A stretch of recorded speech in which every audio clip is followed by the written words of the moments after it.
મામલે વધુ વિગતે વાત કરવા માટે જોડાઈ રહ્યા છે TV9 સંવાદદાતા કિંજલ આખરે માફી માંગી લીધી પુરુષોત્તમ રૂપાલાએ, છતાં પણ આ મામલો શાંત ન પડ્યો, પરંતુ દિનબદિન બેઠકો ઉપર બેઠક થઈ રહી છે, અરજીઓ થઈ રહી છે અને અલગ અલગ જગ્યાઓ ઉપર ફરિયાદો પણ સામે આવી રહી છે। પરંતુ જ્યાં સુધી ભાજપના ક્ષત્રિય નેતાઓની વાત છે, તેમની અત્યાર સુધીની શું ભૂમિકા રહી અને ભાજપ આ તમામ નેતાઓને લઈને શું કોઈ કવાયત કરી રહ્યું છે ખરું કિંજલ?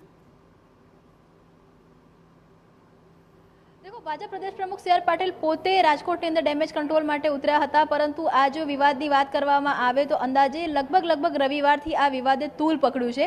નવાઈની વાત એ છે અને ખૂબ જ સમજવાવાળી વાત પણ એ છે કે હજુ સુધી ભાજપના એક પણ ક્ષત્રિય નેતા સમાધાનકારી ભૂમિકામાં આવ્યા નથી। તેનો મતલબ એ છે કાં તો જે ભાજપની પ્રદેશનું જે નેતૃત્વ છે તેમના દ્વારા આ અંગે કોઈપણ પ્રકારની જે ચર્ચા છે તે નથી કરવામાં આવી, અથવા તો જે ક્ષત્રિય નેતાઓ છે તેમનામાં પણ એક પ્રકારની નારાજગી છે અને તેના કારણે હાલમાં તે અસમંજસમાં છે કે આખરે સમાજની સાથે રહેવું કે પુરુષોત્તમ રૂપાલાની સાથે રહેવું। જે અહીંયા એ પણ સમજવું જરૂરી છે કે 2017માં જ્યારે ગુજરાતની અંદર પાટીદાર આંદોલનની આગ લાગી હતી, તમામ જગ્યા પર પાટીદારોનો એક પ્રકારનો વિરોધ હતો, તમામ જગ્યા ઉપર પાટીદારો ભાજપને પ્રવેશબંધી પણ કરી હતી। તેવા સમયમાં પણ આ જ પાટીદાર નેતાઓ હતા એ ભાજપ તરફથી પોતાના સમાજને મનાવવા ગયા હતા। આપે જુઓ કે એ આગના સાપેક્ષની અંદર વર્તમાન સમયની જો વાત કરવામાં આવે તો એક વ્યક્તિ માટેની જે વાત છે તે થઈ રહી છે, ક્ષત્રિય સમાજની નારાજગીની જે વાત છે તે આવી રહી છે, પરંતુ સમાધાનકારી વલણની અંદર હજુ સુધી ભાજપના એક પણ ક્ષત્રિય નેતાઓ છે તે સામે નથી આવ્યા। ત્યારે એવું ચોક્કસ લાગી રહ્યું છે કે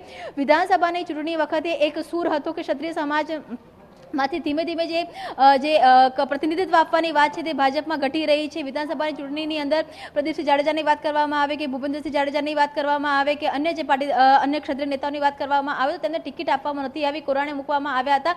આ એક નારાજગી હતી, પરંતુ જ્યારે વાત કરવામાં આવી રહી છે, જ્યારે ભાજપ પોતે કેડર બેઝ પાર્ટી હોવાનો દાવો કરતી હોય છે, ભાજપ પાસે તમામ સમાજના જે પ્રતિનિધિઓ છે, નેતાઓ છે તે છે, તેમ છતાં પણ આ જે પ્રકારની આગ લાગી છે, જે પ્રકારની નારાજગી છે અને જે પ્રકારની પરિસ્થિતિ સર્જાઈ છે, ત્યારે ભાજપના પણ ક્ષત્રિય નેતાઓને ક્યાંક ને ક્યાંક આ આગમાં પોતાના હાથ દાઝી જશે તે પ્રકારનું લાગી રહ્યું છે। અને એ જ કારણ છે કે આપ જુઓ કે હજુ સુધી સત્તાવાર રીતે ભાજપના કોઈ પણ ક્ષત્રિય આગેવાનો દ્વારા આ અંગે કોઈ પણ ના વાતચીત કરવામાં આવી રહી છે, ના બેઠકનો દોર શરૂ કરવામાં આવી રહ્યો છે। દિવસે દિવસે આખો જે મામલો છે તે તૂલ પકડી રહ્યો છે। લગભગ ગુજરાતની અંદર અનેક જગ્યા પર પુરુષોત્તમ રૂપાલાની સામે ફરિયાદોનો દોર શરૂ થઈ ચૂક્યો છે, ઇલેક્શન કમિશનમાં અરજી આપવામાં આવી રહી છે।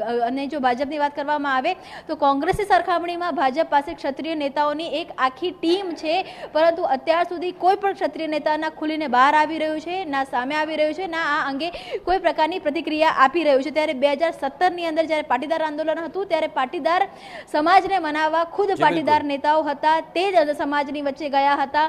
એ માહોલના સંપર્કમાં આ માહોલ ખૂબ જ સામાન્ય છે, પરંતુ હજુ સુધી ક્ષત્રિય નેતાઓ મેદાનમાં નથી આવી રહ્યા। બિલકુલ કિંજલ, તમામ ગતિવિધિઓ પર આપ નજર રાખતા રહેજો। તો હાલ આ સમગ્ર મામલે એક વાત તો સ્પષ્ટ છે કે કોઈ ક્ષત્રિય નેતા કે જે ભાજપ સાથે જોડાયેલા છે તે આ મુદ્દે કોઈ સમાધાનકારી વલણ માટે હજુ પણ આગેવાની નથી લઈ રહ્યા। બીજી તરફ સી આર પાટીલ ખુદ ડેમેજ કંટ્રોલ માટે રાજકોટની અંદર હતા, બેઠકો એક તરફ ચાલી રહી છે, કવાયત ચાલી રહી છે। હવે તેને લઈને આ મામલો શાંત પડે છે કે પછી આગામી લોકસભા ચૂંટણીના વોટિંગ સુધી આ મામલો ગુંજતો રહે છે તે જોવું મહત્વપૂર્ણ બની રહેશે। આ ઉપરાંત રૂપાલા મુદ્દે ભાજપના ક્ષત્રિય નેતાઓની ચૂપ્પી પણ ઘણી સૂચક મનાઈ રહી છે। બીજી તરફ આજે પણ મહત્વપૂર્ણ બેઠકો થઈ રહી છે, જેમાં ગોંડલમાં જયરાસિંહની સાથે અને અન્ય ક્ષત્રિય આગેવાનો સાથે એક બેઠક થશે અને તેની અંદર આખી ચર્ચા વિચારણા બાદ શું નિષ્કર્ષ આવે છે તે જોવું મહત્વપૂર્ણ બની રહેશે।